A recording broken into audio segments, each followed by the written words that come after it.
The pressurized cabin is warm, too warm perhaps, for December over the Pacific, but that's the miracle of it, sitting at 28,000 feet in shirt sleeves, breathing normally, while outside the aluminum skin the temperature hovers at 50 below zero. Captain Robert Morgan adjusts his oxygen mask, then realizes he doesn't need it. Not anymore. Not in a B-29 Superfortress. The cockpit feels more like a Pullman car than a bomber, spacious enough to stand up in, walk around, and almost comfortable. Through the plexiglass nose he can see the curvature of the Earth, the Pacific stretching endlessly below, and somewhere down there, invisible beneath the cloud cover, the Japanese home islands. It's the 14th of December, 1944, and everything Morgan learned about bombing is about to become obsolete. He doesn't know this yet. None of them do. The men of the 20th Air Force believe they're flying the most technologically advanced weapon system ever created, and they're right. The B-29 cost more to develop than the Manhattan Project, more than $3 billion in 1940s money. It can fly higher than any Japanese fighter can reach, faster than any can catch it, farther than any bomber before it. The pressurized cabin means crews can operate in the stratosphere without bulky, heated suits, without the numbing cold that plagued B-17 crews over Europe. Remote-controlled gun turrets, computed fire control, a revolutionary central fire control system that can calculate deflection, temperature, altitude, and airspeed in split seconds. If you're enjoying this deep dive into the story, hit the subscribe button and let us know in the comments from where in the world you are watching from today.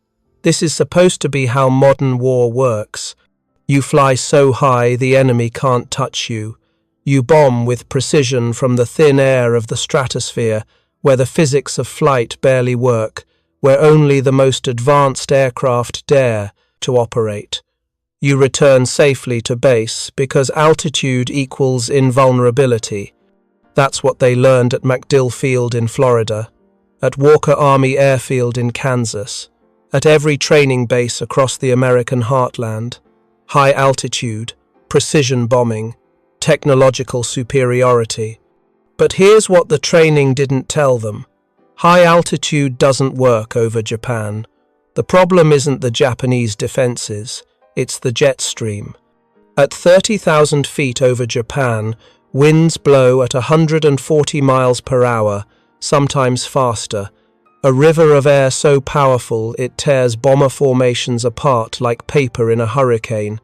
Bombardiers trying to hit a factory from 6 miles up find their bombs scattered across square miles of countryside. The Norden bomb site, that miracle of American engineering that supposedly can drop a bomb into a pickle barrel from 4 miles up, becomes useless when the aircraft carrying it is being buffeted by winds no American meteorologist even knew existed until B-29 seconds started flying into them. And there's something else the training didn't prepare them for: the engines. Those Wright R-3350 duplex Cyclone radials, the most powerful piston engines ever built, each producing 2,200 horsepower. They're also the most temperamental engines ever built. They catch fire, often, without warning.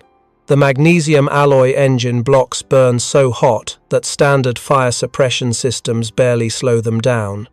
Crews learn to watch the cylinder head temperature gauges the way sailors watch the horizon for storms, knowing that a few degrees too high means you might have minutes before an engine becomes a blowtorch attached to your wing.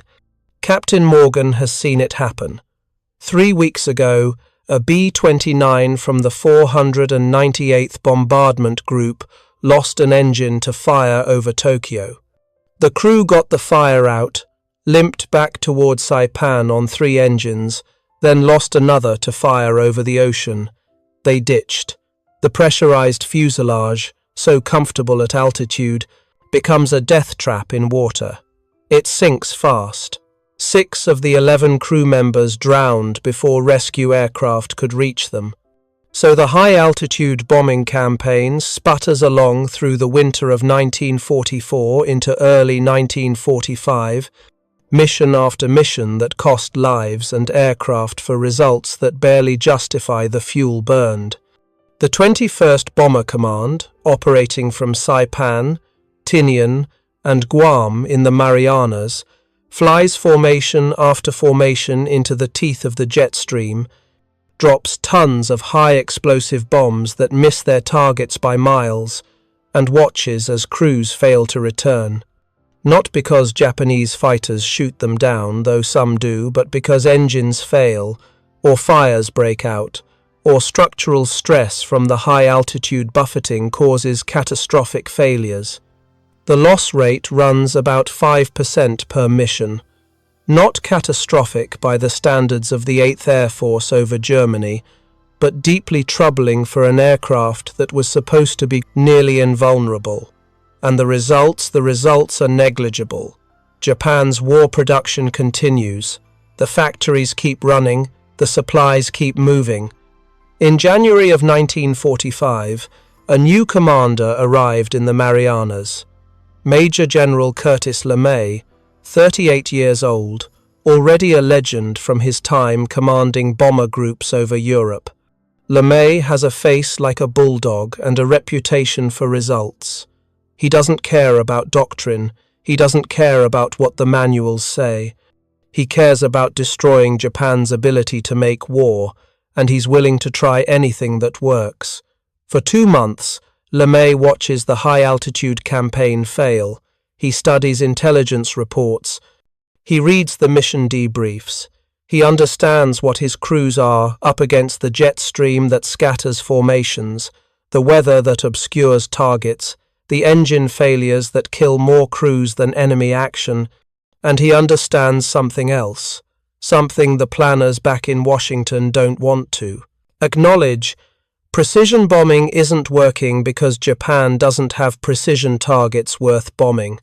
Germany had concentrated industrial complexes, ball-bearing factories at Schweinfurt, aircraft plants at Regensburg, oil refineries in the Ruhr. Take out those factories and you cripple German war production. But Japan's industry isn't like that. Japan's war production is dispersed. Small workshops in residential neighborhoods build airplane parts. Home workers assemble components in wooden buildings, mixed in with civilian housing. You can't destroy Japan's ability to make war by hitting a few key factories because there aren't a few key factories to hit. What Japan does have is cities made of wood and paper, dense urban neighborhoods where war workers live, where small workshops operate, where the line between military targets and civilian housing barely exists. Cities that burn. That's what LeMay sees in the intelligence reports. That's what the firebomb tests at Dugway proving. Ground in Utah demonstrated drop incendiaries on Japanese-style construction, and it burns hot and fast, creating firestorms that consume everything in their path. There's just one problem with this approach. To drop incendiaries effectively, you need to fly low, much lower, 5,000 feet low, low enough that every anti-aircraft gun in Japan can reach you, low enough that you're trading the one advantage the B-29 was designed to exploit altitude for a tactic that works. In early March of 1945, LeMay called his group commanders together. What he tells them shocks some, horrifies others. They're going to strip most of the defensive armament from the bombers to save weight. They're going to fly at night, when Japanese fighters can't see them. And they're going to fly at 5,000 feet, underneath the jet stream, low enough for accurate bombing, low enough to be sitting ducks for ground fire. The crews, when they hear this, think their commanders have lost their minds. Technical Sergeant Robert Rodenhouse, a B-29 pilot, will later remember his reaction. We thought they could throw the kitchen sink up there and hit us. Can you imagine flying a big 4-engine bomber at 5,000 feet? Why, that was just unheard of. Absolutely unheard of. And like my crew says, I think those generals lost their marbles. They weren't thinking straight. But LeMay isn't crazy. He's done the math. Japanese night fighters are few and poorly equipped. Japanese radar is primitive, and Japanese anti-aircraft guns, while numerous, have a harder time hitting aircraft at night than in daylight. The risk is enormous, yes, but the potential payoff is greater. And most importantly, LeMay understands that high-altitude bombing is killing his crews for nothing. At least this way, if they're going to die, they'll die accomplishing something. The target for the first low-altitude incendiary mission is Tokyo, not the dockyards or the industrial zones on the outskirts. The target is the heart of the city, the Shitamachi district, where wooden buildings pack tightly together, where hundreds of thousands of civilians live and work, where war production happens in thousands of small workshops scattered throughout residential neighborhoods. March 9th, 1945. The mission briefing happens in late afternoon. Crews gather in the operations buildings on Guam, Tinian, and Saipan, and when they see the mission profile on the boards, they know this is different. Altitude, 5,000 to 7,000 feet. Armament, tail guns only. Bomb load, M69 incendiary clusters, each containing 47 individual bomblets filled with napalm. Time over target, after midnight. The bombs themselves are new, relatively speaking. The M69 was developed specifically for use against Japanese cities, based on tests that showed how effectively napalm could ignite Japanese construction.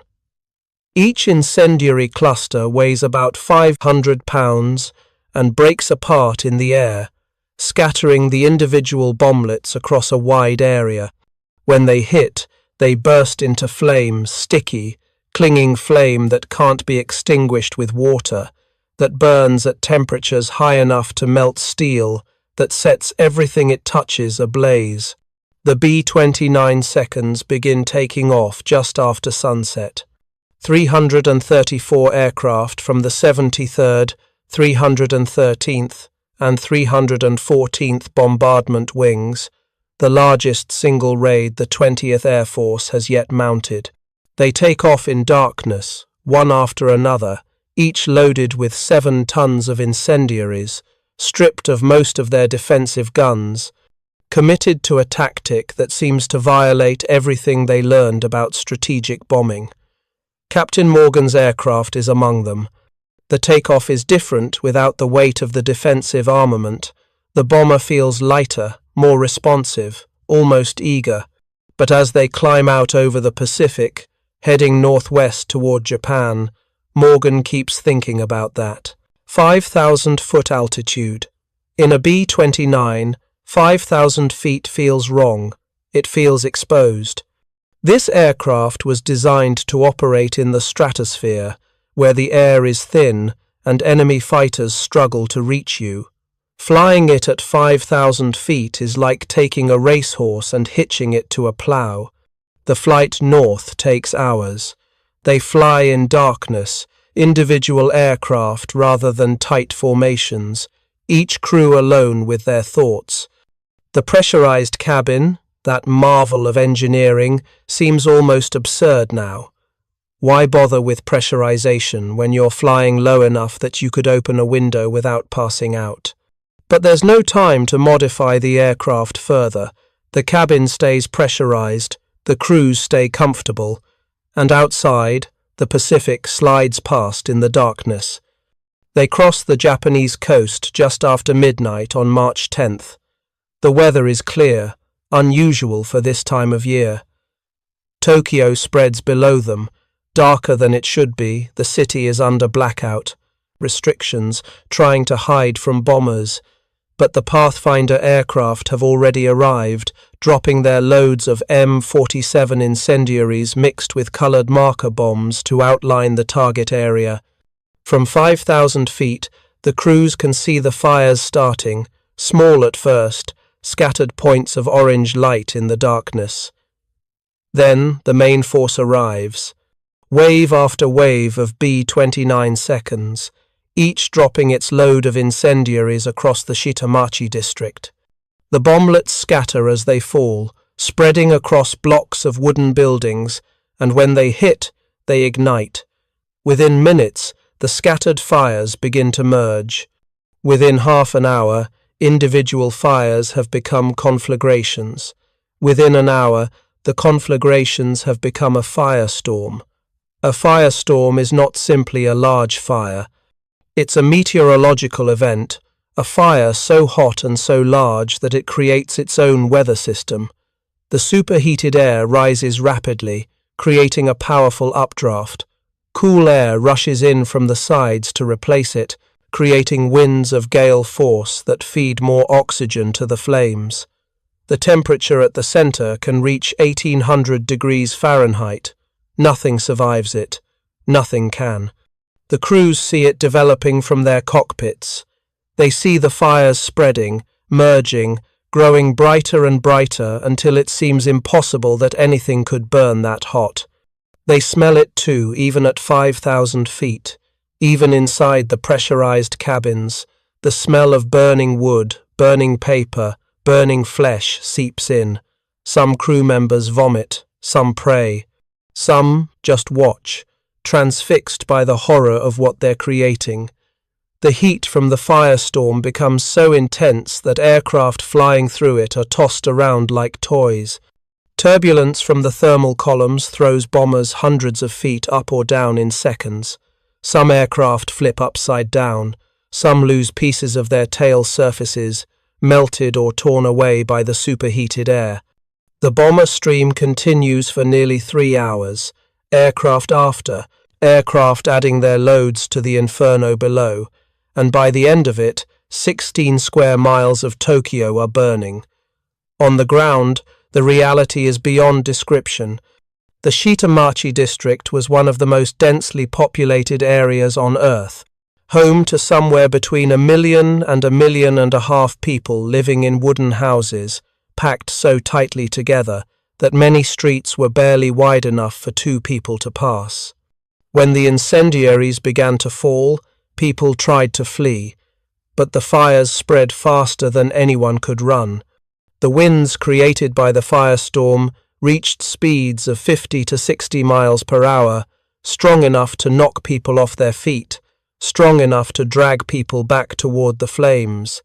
The canals that crisscrossed the district filled with people seeking refuge in water. Most of them boiled to death when the water itself heated to near boiling temperatures. Others suffocated when the firestorm consumed all the oxygen in the air. Some were crushed in the panicked crowds at bridges and canal crossings.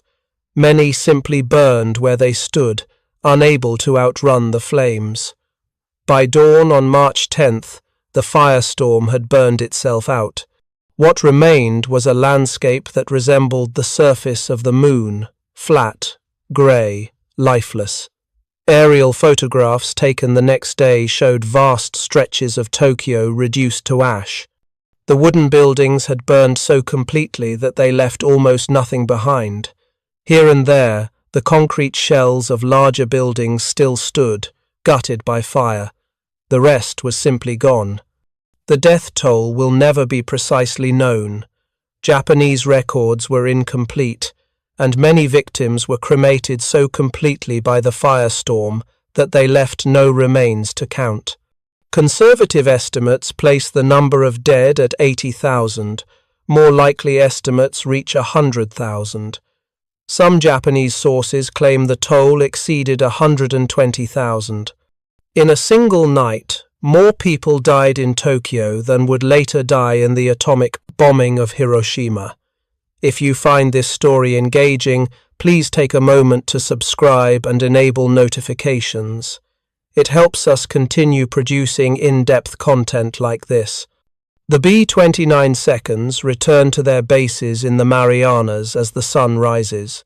14 aircraft fail to return a loss rate of just over 4%, actually lower than typical high-altitude missions.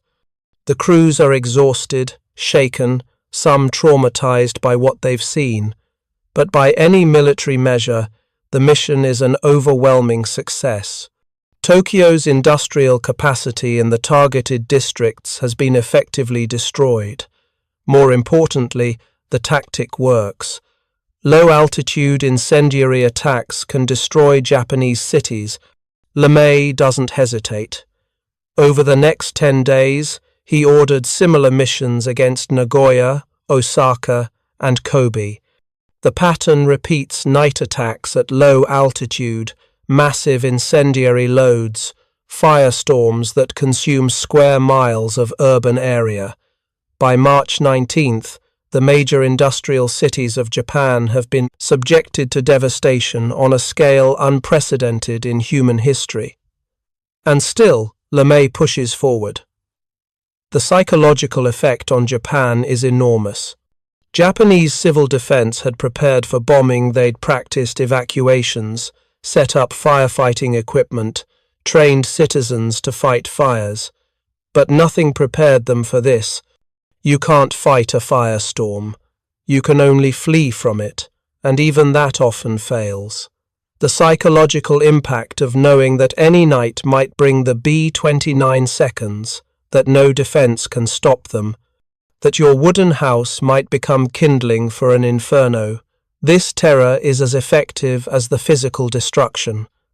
For the B-29 crews, the experience is profoundly disorienting.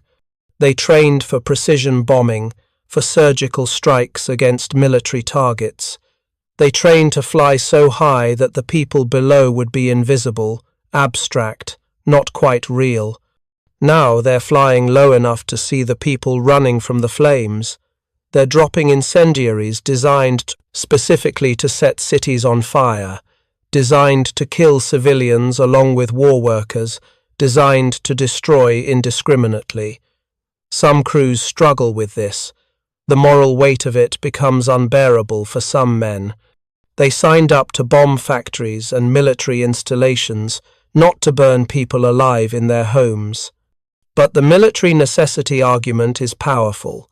Japan's war production is genuinely dispersed through residential areas. Home workers really do produce military components.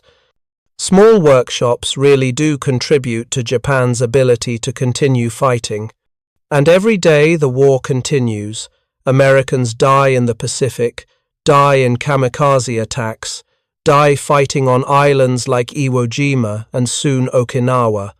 The bomber crews tell themselves that their mission shortens the war, saves American lives, that the alternative, an invasion of the Japanese home islands, would cost far more lives on both sides. Some believe this completely. Some believe it enough to keep flying missions. Some don't believe it at all but fly anyway because that's what soldiers do. By the end of March 1945, the 20th Air Force had effectively run out of major urban targets. The big cities have been burned. LeMay turns his attention to smaller cities, places with populations of 50,000 or 100,000, places that barely qualified as targets under any pre-war definition of strategic bombing. The B-29 seconds visit them anyway, one after another, systematically working down the list.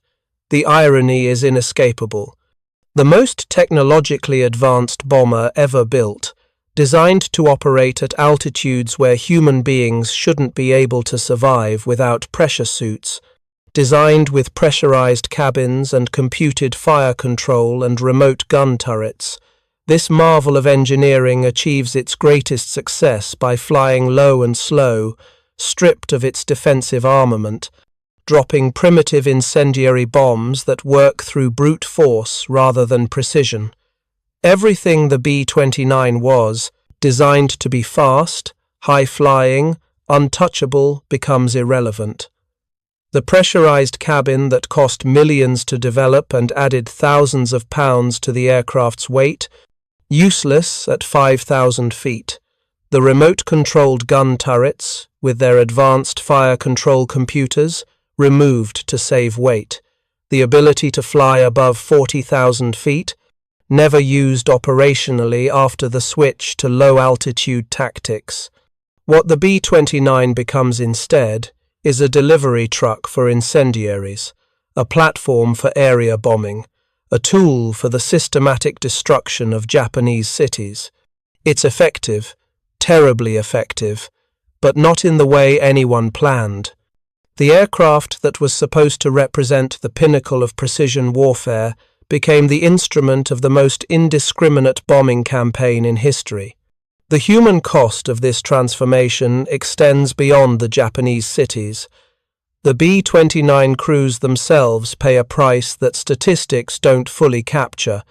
They continue to lose aircraft and men, not as many as during the high-altitude campaign, but the losses continue. Engine failures still happen. Mechanical problems still kill crews. And now they're also dealing with the psychological burden of what they're doing. Some crews cope by focusing on the technical aspects of the mission. They talk about bomb patterns and fuel consumption and wind drift. They avoid thinking about what happens on the ground. Others embrace the hatred, convince themselves that every Japanese civilian is complicit in the war, that the firebombing is just retribution for Pearl Harbor and the Bataan Death March and all the other Japanese atrocities.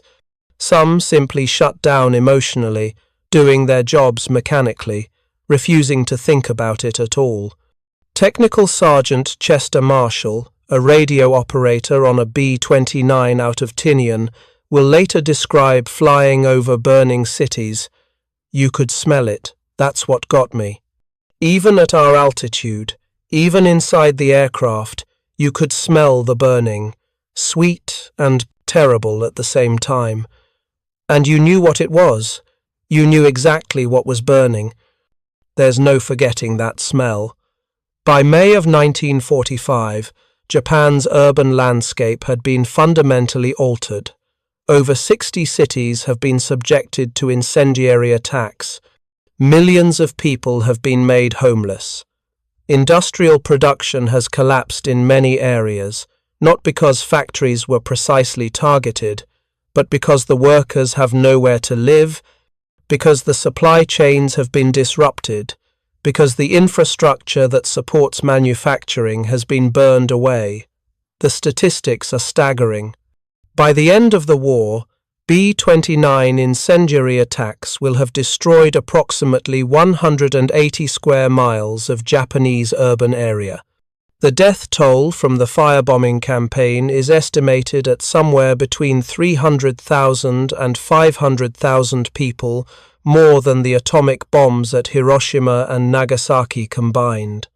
Another 8 million people are rendered homeless. 40% of Japan's 66 largest cities are more than half destroyed, and through it all, the B-29 crews keep flying. They fly in May, when the remaining large cities are hit again.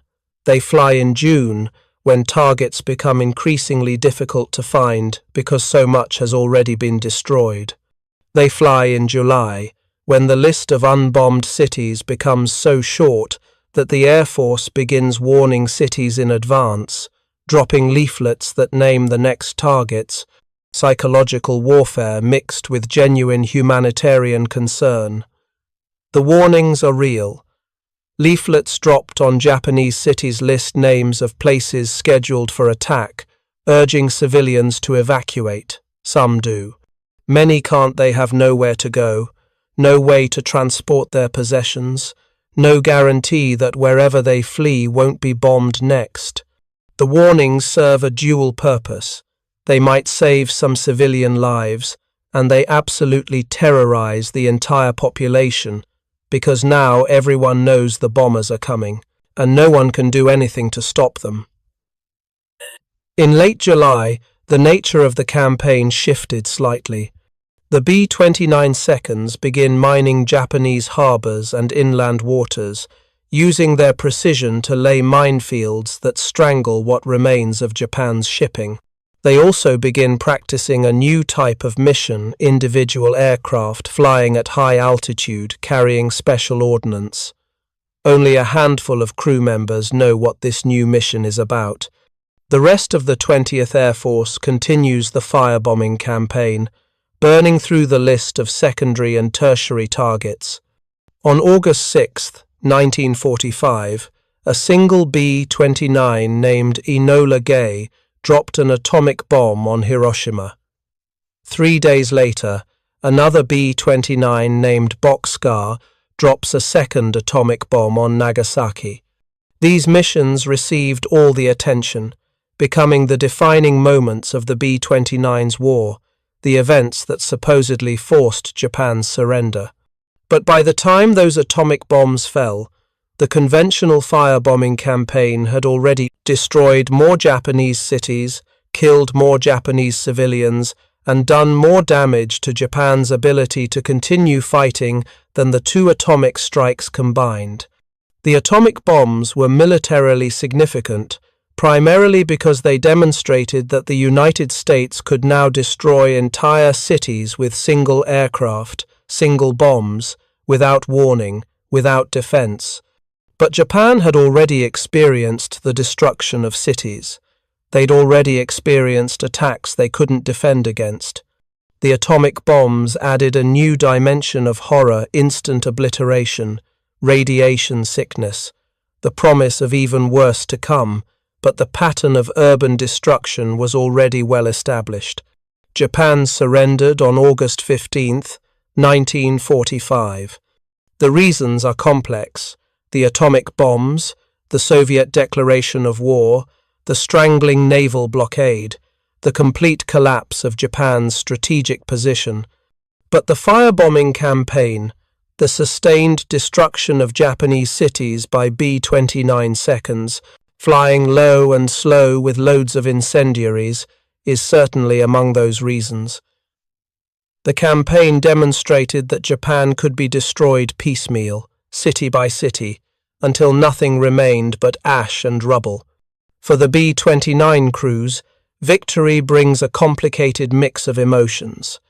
Relief that the war is over, that they won't have to fly more missions, that they survived. Pride in their contribution to victory. And for some, though not all, guilt over what they participated in. The men who flew those missions will spend the rest of their lives processing what they did, what they saw, what it meant. Captain Robert Morgan, who flew B-29 seconds in the closing months of the war, will later reflect, "We were told we were shortening the war, saving lives in the long run. Maybe that was true. Probably it was true. But it didn't make the smell go away. It didn't make the images go away. We did what we had to do. We did what we were ordered to do. But there's no glory in burning cities, no matter how necessary it might have been." The B-29 itself becomes a symbol, but not the symbol it was meant to be. It was supposed to represent the triumph of American technology, the ability to wage war with precision and minimal risk to American lives. Instead, it becomes associated with mass destruction, with the firebombing of cities, with the atomic bombs that ended the war.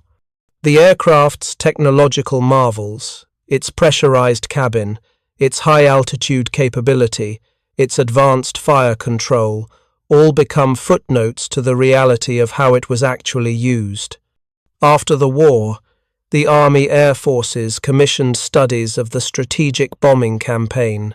The United States Strategic Bombing Survey interviews survivors, examines records, tries to determine how effective the various aspects of the bombing campaign actually were. The conclusions are sobering. The high-altitude precision bombing campaign against Japanese industry was largely ineffective. The low-altitude incendiary campaign was devastatingly effective, but primarily because it destroyed cities indiscriminately rather than hitting specific military targets. The survey's analysts struggle with the moral implications. The bombing campaign killed hundreds of thousands of civilians. It destroyed cultural treasures, temples, and residential neighborhoods that had no military value. It created a precedent for total war that would haunt strategic planning for generations. But it also, probably, shortened the war. It also, probably, saved American lives and even Japanese lives that would have been lost in an invasion. The moral calculus is impossible to resolve cleanly. Some of the B-29 crews become advocates for strategic air power, arguing that what they did proves the decisiveness of bombing in modern war. Others become opponents of strategic bombing, arguing that what they did proves the moral bankruptcy of trying to win wars by destroying cities. Most simply return to civilian life, carry their experiences privately, rarely talk about what they saw and did over Japan in the spring and summer of 1945. The aircraft themselves have varied fates. Some are scrapped immediately after the war, melted down for their aluminum. Others are mothballed, stored in the desert in case they're needed again. A few remain in service, used for reconnaissance, for research, for testing new equipment. When the Korean War begins in 1950, B-29 seconds are pressed back into combat service, flying missions over North Korea, discovering that jet fighters have made them obsolete just 5 years after they dominated the skies over Japan. The last B-29 mission flown by the United States Air Force happened in June of 1960. By then, the aircraft is a relic, a reminder of a different kind of war. The strategic bombing campaigns of World War II, with their mass formations of heavy bombers and their acceptance of enormous civilian casualties, belong to a different era, or so everyone hopes. But the lessons of the B-29 campaign over Japan remain relevant.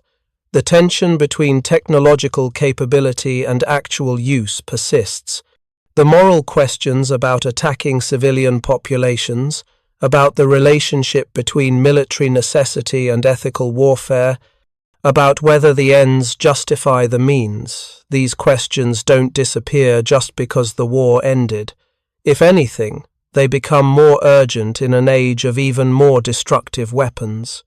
The B-29 crews who flew those low-altitude incendiary missions carried knowledge that most people never have to face. They understood, viscerally and undeniably, what it means to destroy a city. They saw the flames from 5,000 feet. They smelled the burning.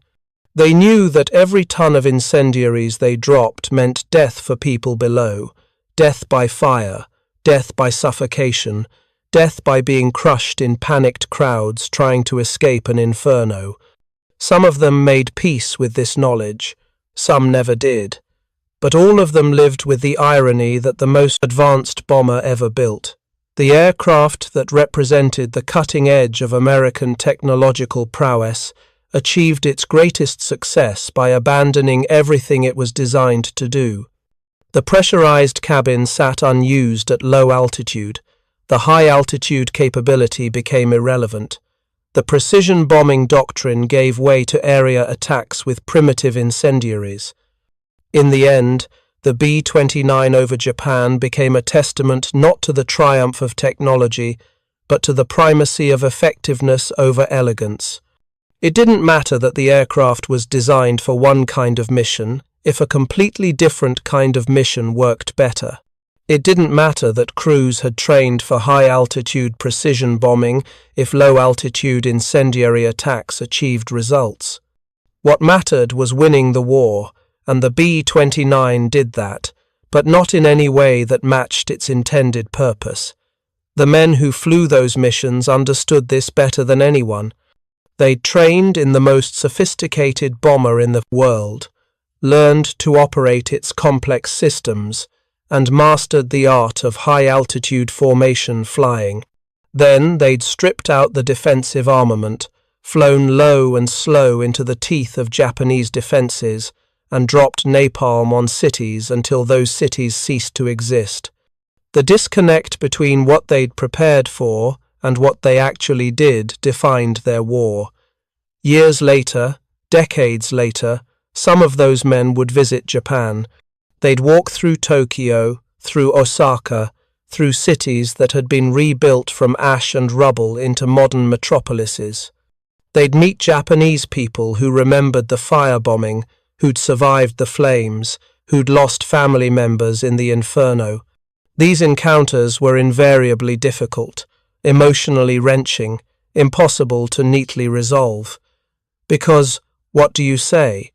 How do you explain that you were part of something that killed 100,000 people in a single night, that you did it again and again and again, until dozens of cities were destroyed, that you believed at the time and maybe still believe that it was necessary, that it shortened the war, that it saved lives in the long run?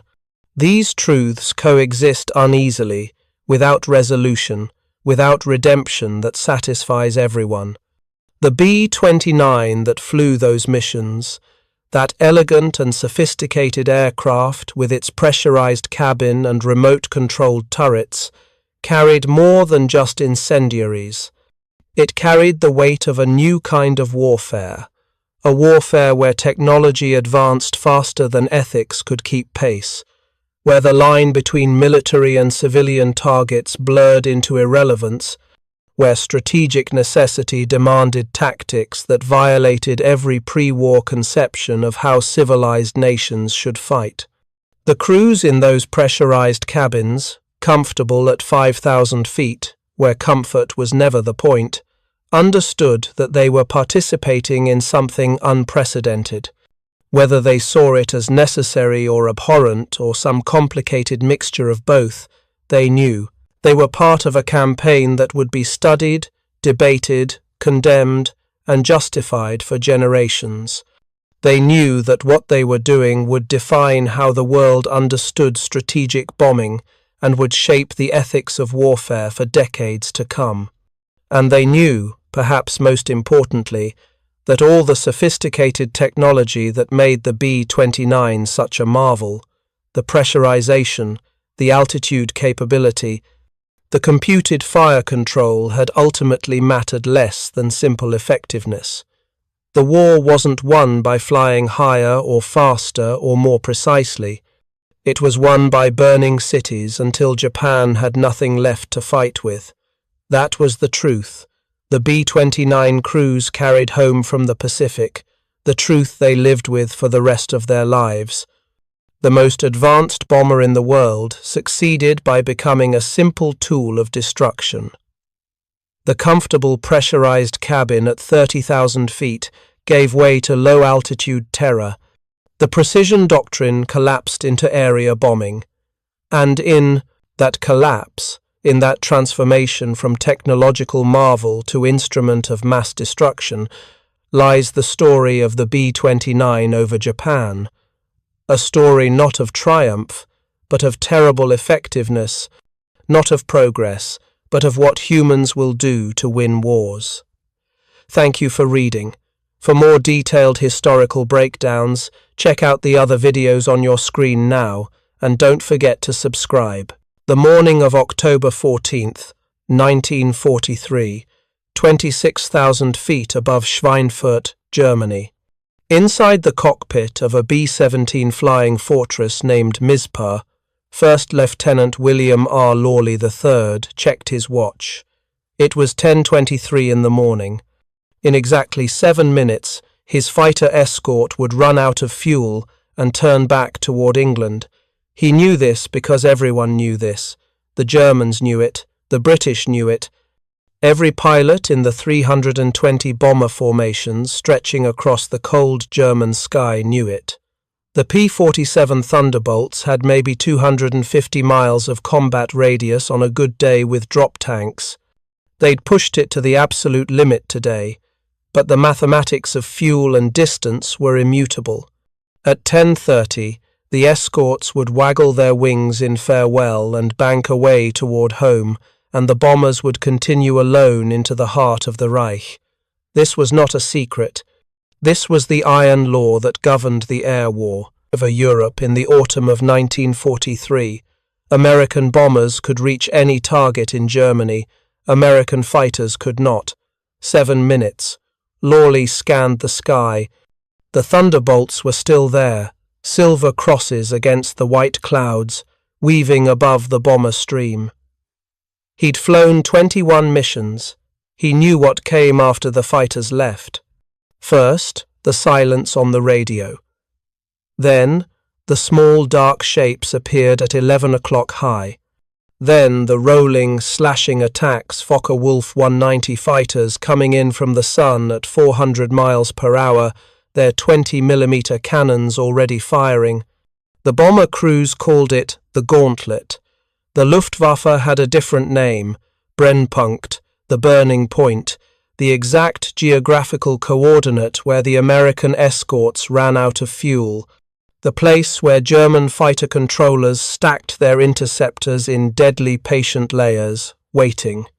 If you're enjoying this deep dive into the story, hit the subscribe button and let us know in the comments from where in the world you are watching from today. What Lieutenant Lawley didn't know, what no one could know that morning, was that in exactly 109 days, everything was going to change. A single number on an engineering specification sheet was about to rewrite the fundamental equations of the air war. That number was 450 miles. The combat radius of the Lockheed P-38 Lightning fighter equipped with external drop tanks, 450 miles, meant London to Schweinfurt. It meant London to Frankfurt, to Augsburg, to Munich. It meant, for the first time in the war, that American fighters could escort bombers all the way to their targets deep inside Germany and still have fuel to fight. The Luftwaffe had built their entire defensive doctrine around the assumption that this was impossible. They had examined the physics of flight, calculated the fuel-to-weight ratios, studied the range performance of every fighter aircraft in the world, and concluded with German thoroughness that long-range escort fighters were a technological impossibility. Any fighter with sufficient range would be too heavy, too slow, too unmaneuverable to survive combat against purpose-built interceptors. They were wrong, and that mistake was going to cost them the war. To understand why 450 miles mattered, you must first understand what it meant to fly a bomber into Germany in 1943 without escort. The Boeing B-29 Flying Fortress earned its name honestly. 1350 caliber machine guns bristled from every angle: nose, tail, waist, ball turret, chin turret, dorsal turret.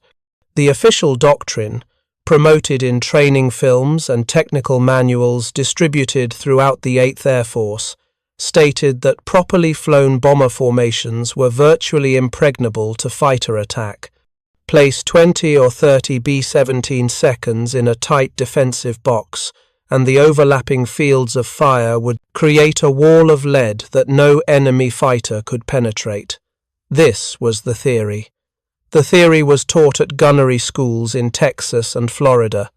It was demonstrated with elaborate diagrams showing interlocking fire zones. It was the bedrock assumption upon which the entire American strategic bombing campaign was constructed. The reality over Germany was something else entirely. Major Bernlay Jr., operations officer of the 100th Bomb Group, flew on the first Schweinfurt raid in August 1943.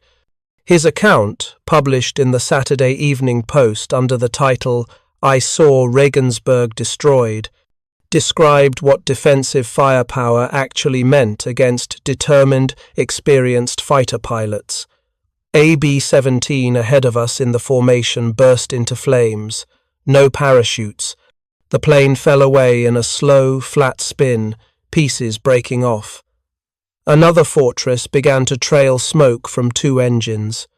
The German fighters, I counted 9 of them, made a shallow climbing turn to come at us again from 12 o'clock high, head on. This was their preferred tactic. Come at you from directly ahead at a closing speed of over 500 miles per hour, fire, and break away under the formation before the turret gunners could track them. Head-on attacks gave the bomber gunners perhaps 3 seconds to aim and fire at a rapidly closing target. The German pilots needed only to line up their sight, press the firing button, and hold steady for 1.5 seconds. Their concentrated cannon fire, often 4 20mm guns and 2 13mm machine guns per fighter, could shred a B-17's cockpit and nose section in a single pass. The mathematics of gunnery favoured the attacker overwhelmingly, but even this was not the worst of it. The worst of it was what came after the escorts turned back. At 250 miles from England, roughly the limit of P-47 escort range in mid-1943, the Thunderbolts would reach their fuel reserve point. They would fire their guns in a final defiant burst, waggle their wings, and turn for home. The bomber crews would watch them go, small silver shapes dwindling toward the western horizon, and then they would be alone for the next 200 miles to the target. Alone over the target through the flak.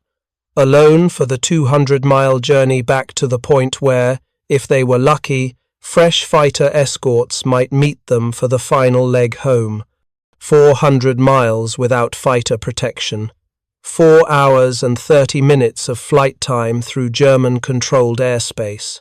The Luftwaffe fighter controllers tracked the bomber formations on radar from the moment they crossed the Dutch coast.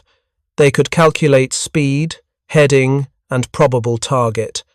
They did not waste their fighters on the early legs of the mission where American escorts were thick.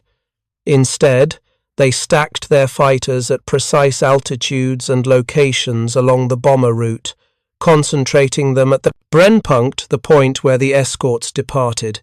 Oberleutnant Hans Philipp, who flew with Jagdgeschwader 1, described the Luftwaffe's tactical doctrine in a letter to his wife in September 1943. "We do not chase their fighters near the coast. This would be foolish. We wait. Our ground controllers tell us when the American escorts begin to turn back. We position our Staffeln at 26,000 feet, up sun from their bomber stream. When the fighters are gone, we attack. First, the lead formations kill the navigation and command ships. The rest will fall apart. Yesterday we shot down 11 of them before they even reached Emden. None of our aircraft were lost. This was not crude brawling. This was systematic, calculated destruction based on perfect intelligence about American fighter range limitations. The numbers tell the story. In the 6 months between June and December 1943, the 8th Air Force attempted a series of deep penetration missions against strategic targets in Germany, ball-bearing factories at Schweinfurt, aircraft plants at Regensburg, industrial complexes in the Ruhr. These were the missions that were supposed to prove that strategic bombing could work, that American air power could strike at the heart of German war production without needing the massive ground armies that had bled Europe white in the First World War. The losses were catastrophic. June 22nd, Hulls, 13 bombers lost. July 25th, Hamburg, 19 bombers lost. August 17th, Schweinfurt Regensburg, 60 bombers lost in a single day. October 14th, 2nd Schweinfurt raid, 77 bombers lost. Each B-17 carried a crew of 10 men. Do the mathematics. 600 airmen killed, wounded, or captured on October 14th alone. The 8th Air Force was losing bombers and crews faster than they could be replaced. At these attrition rates, the strategic bombing campaign would collapse within months. General Ira C. Eaker, commanding the 8th Air Force from his headquarters at Wickham Abbey in England, faced an impossible dilemma. The bombers could physically reach the targets. The B-17's range was sufficient. The targets were strategically vital: German ball-bearing production, oil refineries, aircraft factories. The bombing accuracy, when they reached the targets, was acceptable, but they were being slaughtered en route. After the second Schweinfurt raid, ICA temporarily halted all deep penetration missions beyond escort range. The official reason was the weather. The actual reason was that he was running out of crews. The 8th Air Force's casualty rate had reached unsustainable levels. Replacement crews arriving from training in the United States were being thrown into combat and lost on their first or second missions. The veterans, those who survived past 10 missions, developed elaborate superstitions. They wore the same clothes. They refused to fly in certain aircraft. They counted the missions remaining to complete their 25-mission tour and calculated, privately, their odds of survival. Most concluded the odds were poor. The mathematics were grimly simple. If each deep penetration mission cost the 8th Air Force 6% of its bombers, and crews flew 2 missions per week, then statistically 3/4 of all crews would be lost before completing a 25-mission tour. 3 out of 4 men would not go home. This was the context into which the P-38 Lightning entered the European theatre in numbers in late 1943.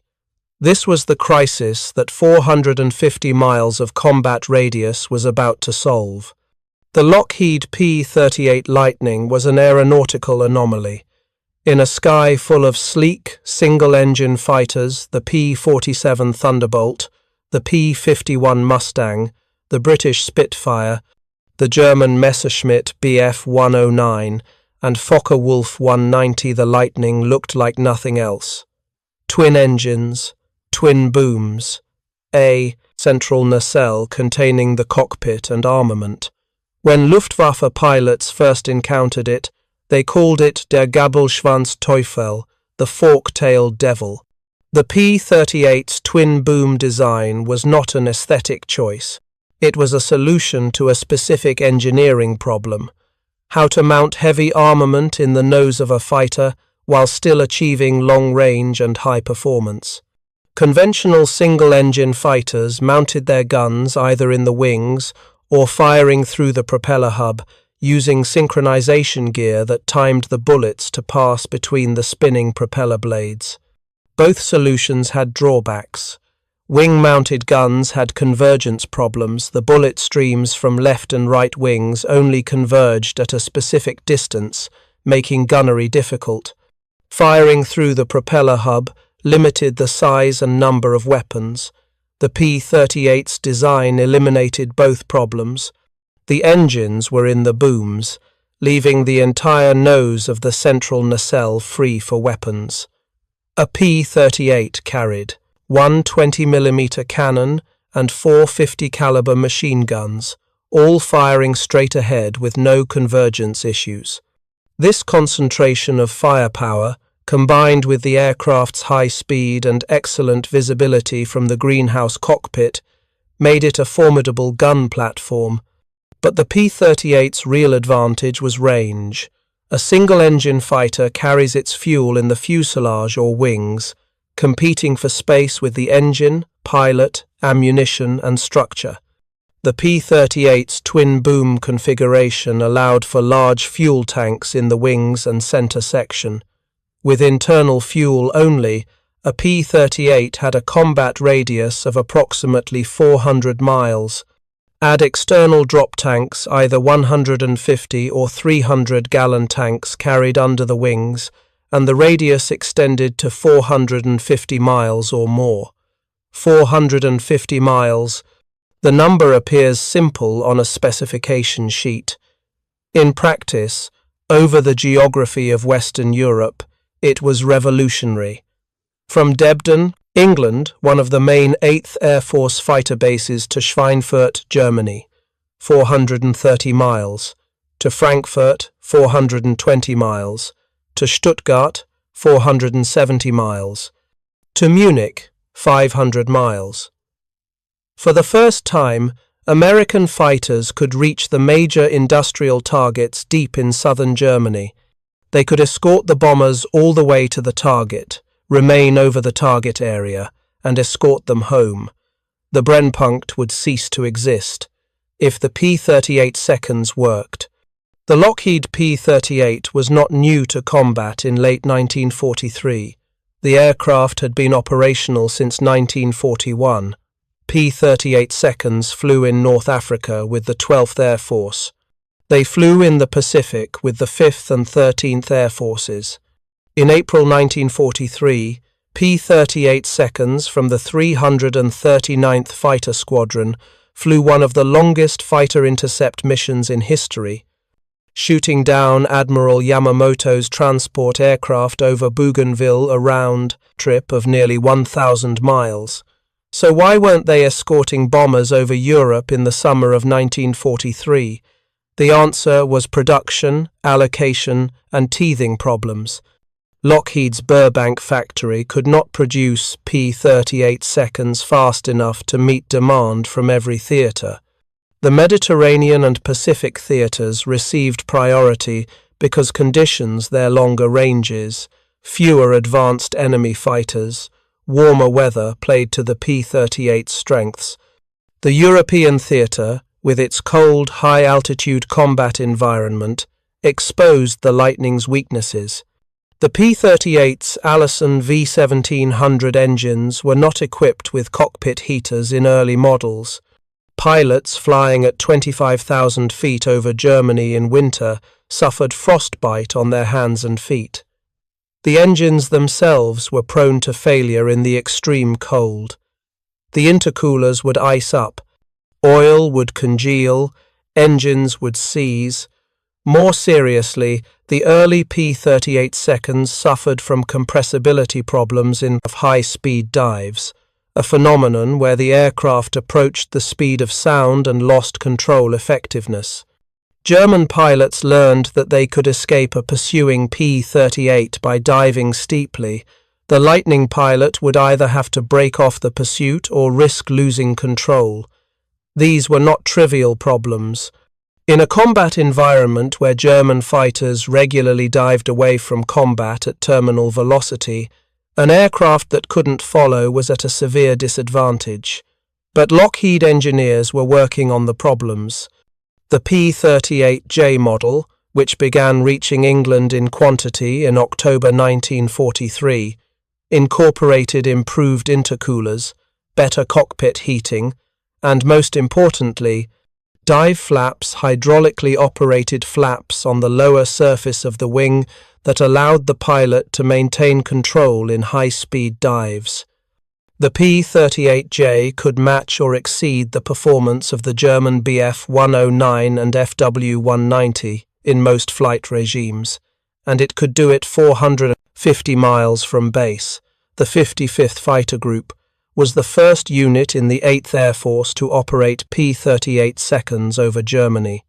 They flew their first escort mission on October 15, 1943, exactly 1 day after the disastrous second Schweinfurt raid. The timing was not coincidental. The Schweinfurt losses had made it brutally clear that unescorted daylight bombing deep into Germany was unsustainable. The P-38 seconds were rushed into service as an emergency measure.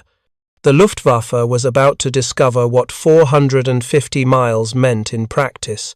Hauptmann Hans-Joachim Jabs flew Bf-1 to 10 night fighters with Nachtjagdgeschwader 1, but in late 1943, experienced Luftwaffe pilots were being pulled from night operations to bolster the day fighter forces, hemorrhaging losses over the Reich.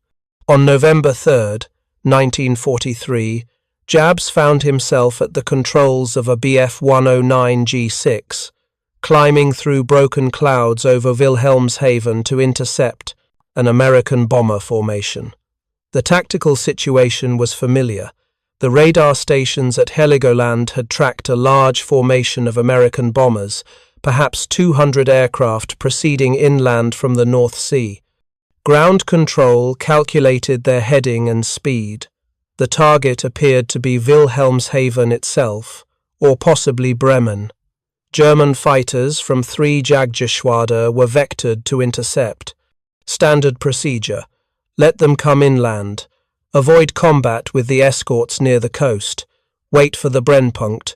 Attack when the American fighters turn back. Jabs reached altitude at approximately 10:45. His Starfall 9 aircraft formed up in loose combat formation at 27,000 feet. From this altitude, he could see the contrails of the American formation stretching across the pale November sky like white chalk lines on a blackboard. He could see the escort fighters too, weaving above the bombers. P-47 Thunderbolts, probably from the 56th Fighter Group at Halesworth. Jabs knew the American fighter groups by their markings and tactics now. The 56th were aggressive, experienced, but they'd have to leave soon. The mathematics of fuel gave the Germans another 15 or 20 minutes before the escorts departed and the real killing could begin. Jabs throttled back to conserve fuel and waited. 15 minutes passed. The escorts were still there. 20 minutes. Still there. At 300 miles inland, well past the normal turning point, the P-47 seconds finally began to turn back toward England. Jabs's ground controller immediately called the attack. All units proceed to Brennpunkt. The Americans are now unescorted. But as the Starfall rolled into their attack run, Jabs saw something that didn't fit the pattern. There were other fighters with the bombers, not P-47 seconds.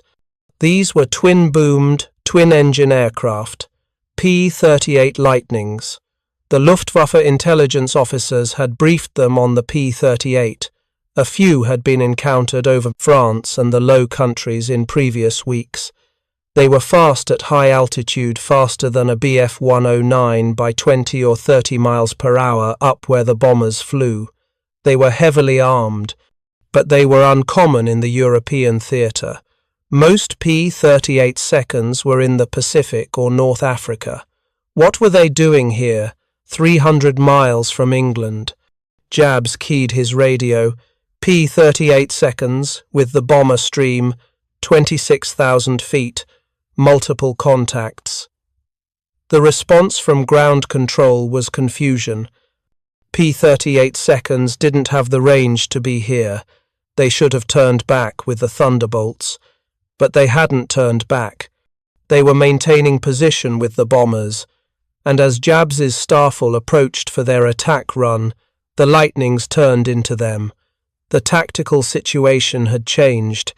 This was no longer an attack on defenseless bombers.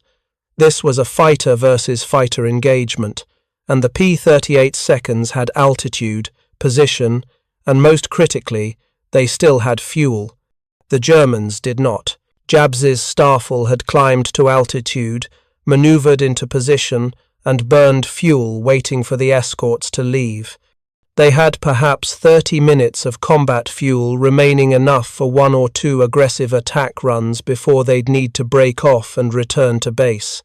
The P-38 seconds had just arrived. They had an hour of fuel, maybe more. The psychological impact was immediate. The entire German tactical doctrine position, wait, attack when the escorts leave, had just collapsed. The escorts weren't leaving. The Starfall engaged anyway. Orders were orders, but the engagement was brief and inconclusive.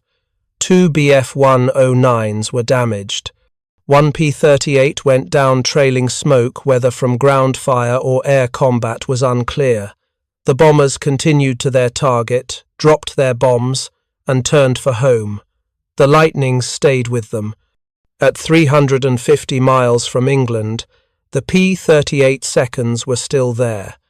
At 400 miles, still there. At 420 miles, over Wilhelmshaven itself, still there. Jabs broke off the engagement at low fuel and limped back to his base at Diemen in Holland. His after-action report noted the presence of P-38 escorts at unprecedented range.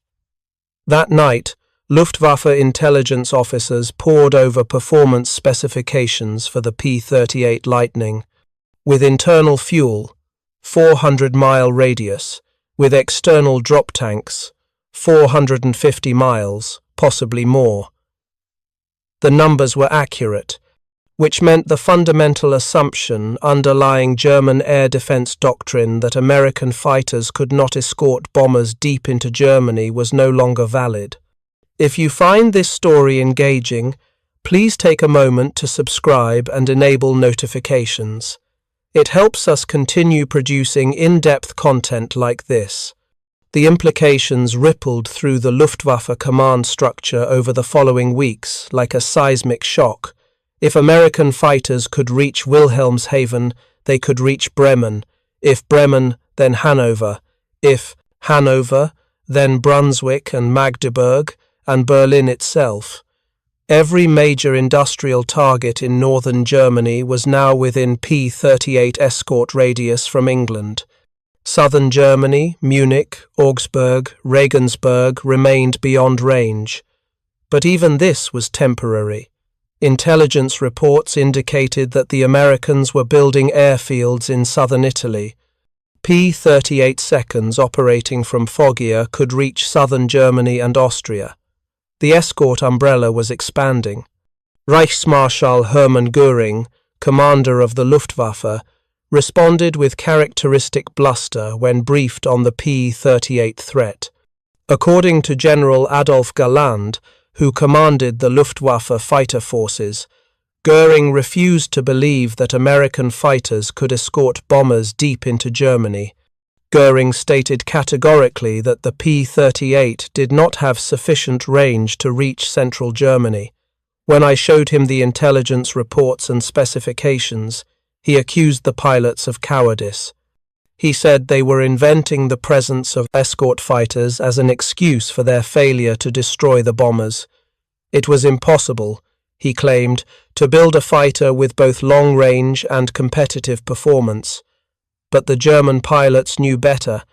They were encountering P-38 seconds and increasingly P-51 Mustangs with similar range deeper and deeper over the Reich. And they were discovering that these escorts were not only present, they were aggressive. The American tactical doctrine was evolving. Initially, escort fighters were ordered to stay close to the bombers, flying defensive formations directly above and around the bomber stream. Don't chase German fighters. Don't pursue it. Protect the formation. By December 1943, that doctrine was changing. Fighter group commanders like Lieutenant Colonel Hubert Zemke of the 56th Fighter Group and Colonel Donald Blakesley of the 4th Fighter Group argued for a more offensive approach. Sweep ahead of the bombers, engage German fighters on the climb before they had reached attack position, and hunt them over their own airfields. The long-range escorts made this possible. A P-38 or P-51 could fly ahead of the bomber stream, sweep an area clear of German fighters, then return to the bombers and still have sufficient fuel for the return flight. The Luftwaffe fighter controllers suddenly faced an impossible problem. American fighters were everywhere, not just with the bombers, but ahead of them, on the flanks, behind them. The carefully calculated intercept points were being swept by American fighters before the German interceptors could reach attack position. The hunters had become the hunted. The human cost of this transition played out in the cockpits of German fighters throughout the winter of 1943 and spring of 1944. The Luftwaffe was bleeding experienced pilots at rates that could not be sustained. Lieutenant Heinz Nock flew Bf-109s with Jagdgeschwader 11, based at Oldenburg. His diary entries from December 1943 through March 1944 document the progressive deterioration of the Luftwaffe fighter force. December 12th, engaged enemy bombers over Emden. P-38 escorts intervened before we could press home our attacks. Oberfeldwebel Müller failed to return. We claimed 2 bombers were destroyed but cannot confirm. January 5th, 1944. The Americans are using new tactics. Their fighters no longer wait for us to attack the bombers. They come hunting for us at our assembly points. lost 3 aircraft today, including Hauptmann Steckmann, who had 42 kills. The new pilots from training don't last a week. February 20th. Big week, they are calling it. The Americans have been coming every day in massive strength. We shot down bombers, yes, but we lost 17 pilots from the Geschwader in 4 days. Replacements arrive with less than 150 hours total flying time. We are sending them up against Americans who have been flying combat for 6 months or more. It is murder. Big week, February 20th through February 25th.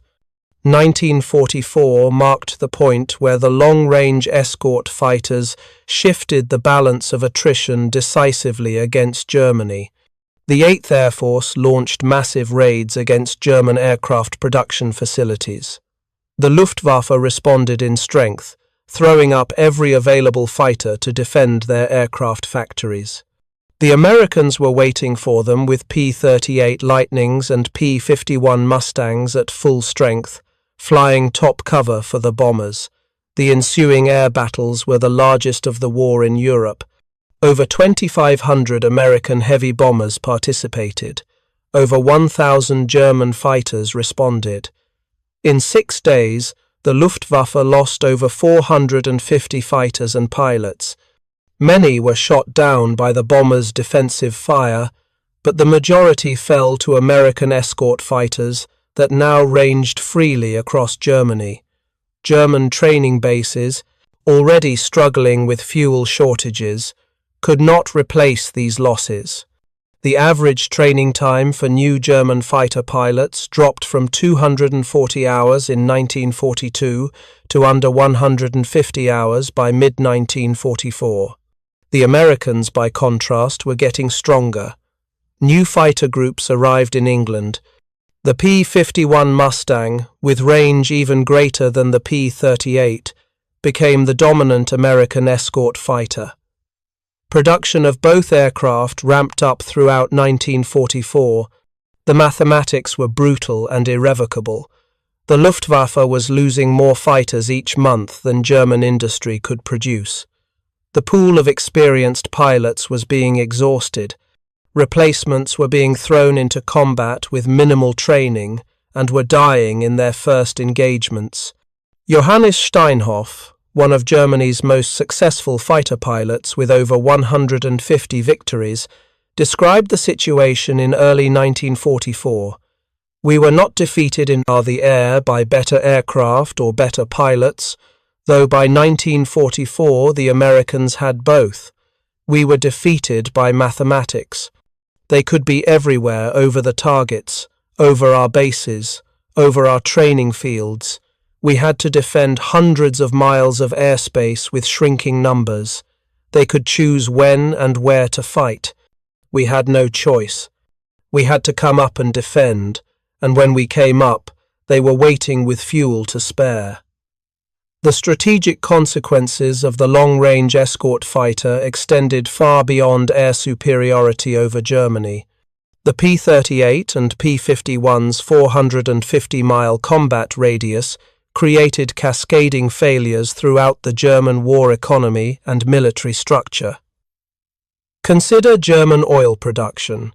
The synthetic fuel plants at Leuna, Politz and Brux were Germany's primary source of aviation gasoline. These facilities were located deep in central Germany and Silesia, well beyond the range of escort fighters in 1943. They were heavily defended by flak and fighters, but attacks were rare because unescorted bombers suffered catastrophic losses. By spring 1944, long-range escorts could reach these targets. The 15th Air Force, operating from Italy, could escort bombers to Ploesti in Romania, Germany's natural oil source. Between May and August 1944, coordinated attacks by the 8th and 15th Air Forces reduced German aviation fuel production by 90%. Without fuel, the Luftwaffe could not train new pilots adequately. Without adequate training, new pilots died quickly. Without experienced pilots, the Luftwaffe could not defend the oil plants. The cycle accelerated. By June 6, 1944 D-Day, the Luftwaffe was functionally defeated as a strategic force. The Allied invasion of Normandy was supported by overwhelming air superiority. Luftwaffe reconnaissance aircraft attempting to photograph the invasion beaches were shot down or driven off. German fighters attempting to attack the invasion fleet were intercepted by Allied escorts long before they reached their targets. General Field Marshal Erwin Rommel, commanding German forces in France, had begged for air cover over the invasion beaches. He estimated that at least 300 fighters would be needed to have any chance of disrupting the Allied landings. On the morning of June 6, 2 German fighters appeared over the beaches. 2 out of the 300 Rommel had requested. The rest of the Luftwaffe fighter force was burning over Germany, shot down by American escorts that could reach anywhere, stay as long as necessary, and still return home safely. General Dwight Eisenhower, Supreme Allied Commander, later wrote, "The decisive battle of the war in Europe was not fought on the beaches of Normandy. It was fought at 25,000 feet over Germany in the winter and spring of 1944. That battle was won by the bombers and their long-range escort fighters before the first soldier hit the beach. The numbers document the magnitude of the shift.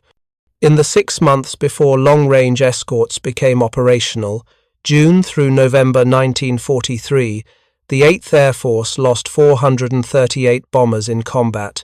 The loss rate per mission averaged 5.7% for deep penetration raids beyond escort range. In the 6 months after December 1943 through May 1944, bomber losses declined to 3.1% per mission, despite vastly increased operational tempo and deeper penetration. German fighter losses over the same period increased by 400%. The Luftwaffe lost approximately 2,800 pilots killed or permanently disabled in the first half of 1944. This represented nearly 75% of the entire pilot strength available in January. German training schools could not keep pace. By June 1944, the average Luftwaffe fighter pilot had less than 1/3 the flight hours of his American opponent.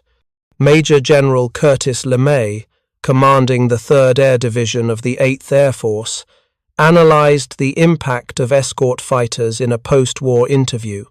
The P-38 and later the P-51 didn't just protect the bombers, they destroyed the Luftwaffe as an effective fighting force. Once we had fighters that could reach any target and stay there, we changed the rules of engagement. We could go hunting. We sent fighters down on the deck to strafe German airfields. We intercepted their fighters on takeoff when they were most vulnerable. We forced them to fight on our terms or not fight at all. This was the deeper revolution, not just protection for bombers, but the ability to carry the fighter war to Germany itself. American fighters strafed trains, trucks, airfields, anything that moved. They shot up Luftwaffe training bases. They caught German fighters on the ground being refueled and destroyed them before they could take off. The Luftwaffe tried desperate countermeasures. They developed new fighters, the Me-163 rocket interceptor, the Me-262 jet fighter. Both aircraft had performance superior to any Allied fighter. But performance no longer mattered when you couldn't get fuel, couldn't train pilots, couldn't operate from bases that were under constant attack. The Me-262 was the fastest combat aircraft of the war, capable of over 550 miles per hour. But American P-51 seconds simply waited near known Me-262 bases and shot them down during takeoff and landing when they were slow and vulnerable. In 4 months of combat operations, the Me-262 destroyed approximately 150 Allied aircraft. The Luftwaffe lost over 100 Me-262s. mostly to Allied fighters catching them on the ground or during vulnerable flight phases. Advanced technology could not overcome the simple fact that American fighters, with their 450-mile combat radius, could be anywhere at any time. The Luftwaffe had lost the initiative. They were reacting, defending, dying. The human stories embedded in these statistics reveal the psychological dimensions of the shift. For American bomber crews, the arrival of long-range escorts transformed the strategic bombing campaign from a suicide mission into a survivable operation. First, Lieutenant Robert Morgan flew B-29 seconds with the 91st Bomb Group. His aircraft, Memphis Belle, was one of the first B-29 seconds to complete 25 missions and return to the United States for war bond tours. Morgan flew his final combat mission in May 1944 and later described the difference that escorts made. In 1943, when we started our tour, we went to targets in France and Germany with limited escort. The German fighters would hit us hard. You'd see bombers going down all around you. The fear was constant. By the time we finished at 44, the escorts stayed with us all the way. Yes, we still took losses from flak. But the fighter attacks, the thing that scared us most, were rare. The Luftwaffe was finished. For German fighter pilots, the experience was inverse and far grimmer. Heinz Nock, whose diary entries documented the decline of the Luftwaffe through the winter of 1943 and 1944, survived the war. His final diary entry from March 1945, written after his Geschwader was withdrawn from combat due to lack of fuel and aircraft, captures the exhaustion and futility. We fought with everything we had. Our aircraft were good, some were excellent. Our pilots, those who survived long enough, were skilled and brave. But we could not be everywhere. They could.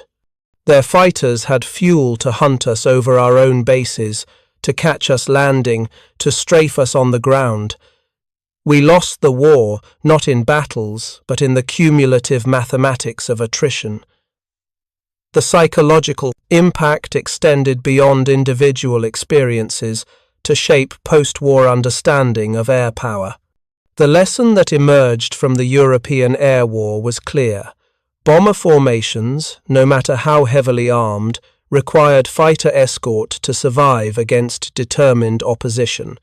Long-range escort capability was not a luxury, but a necessity for strategic bombing campaigns. This lesson influenced American air doctrine for the next 3 decades.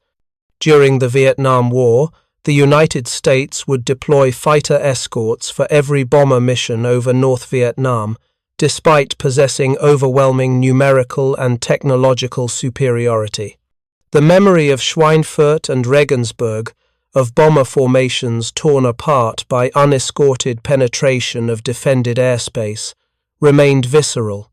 There is a final irony worth examining. The technology that enabled long-range fighter escort was not revolutionary. The P-38's twin-boom design dated to 1937. The external drop tank technology, releasable fuel tanks, that extended range without permanently adding weight, was understood and used by multiple air forces throughout the war. The limiting factor was not technology but doctrine and prioritization. The Luftwaffe High Command concluded that long-range escort fighters were unnecessary because the German Air Force fought primarily over friendly or occupied territory.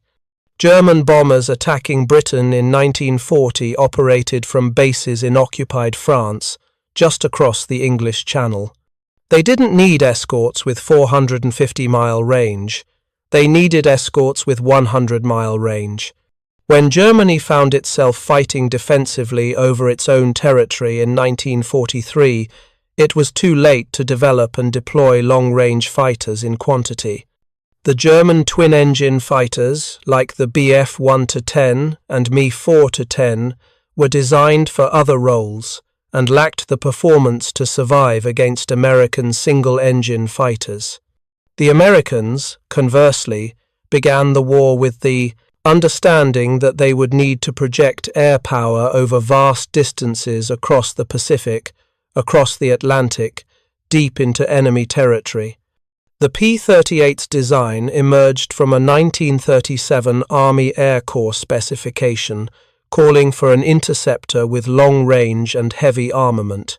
That specification, written 6 years before the air war over Germany reached its crisis point, determined the outcome: 450 miles. A number on a specification sheet from 1937, a design requirement that seemed almost academic at the time. But that number, translated into operational capability by late 1943, broke the back of the Luftwaffe and made the Allied invasion of Europe possible. The final accounting remains stark. Between D-Day in June 1944 and the German surrender in May 1945, the Luftwaffe lost over 18,000 aircraft and approximately 15,000 pilots. Most of these losses occurred over Germany, defending against American and British bomber raids escorted by long-range fighters. The 8th Air Force lost approximately 6,000 heavy bombers during the entire war in Europe. More than half of these losses occurred in 1943, before long-range escorts became operational in strength. The strategic bombing campaign destroyed approximately 40% of Germany's industrial capacity and forced the Germans to divert massive resources, guns, ammunition, aircraft, personnel into air defense that could have been used on the eastern or western fronts. The economic and military impact was enormous, but this impact was only possible because of 450 miles of combat radius. Without that range, the bomber offensive would have collapsed in late 1943 under unsustainable losses. With it, Allied air power achieved uncontested superiority over Europe and contributed decisively to Germany's defeat. There is a museum at the Royal Air Force Base at Duxford in England. Among the restored aircraft on display is a P-38 Lightning, painted in the colours of the 20th Fighter Group, one of the first P-38 units to operate over Germany in 1944. The information placard beside the aircraft lists specifications, wingspan, length, engine type, armament, and combat radius, 450 miles. It is, the placard notes, considered one of the decisive aircraft of the Second World War. Not because it was the fastest or the most maneuverable or the most advanced, but because it could fly far enough to change the fundamental balance of the air war at the moment when that balance hung in question, 450 miles. The distance between defeat and victory, between an unsustainable bloodletting over Germany and air superiority that made invasion possible, between watching your escorts turn for home and knowing they would stay with you all the way to the target and back. A single number that changed the war. Thank you for reading. For more detailed historical breakdowns, check out the other videos on your screen now, and don't forget to subscribe.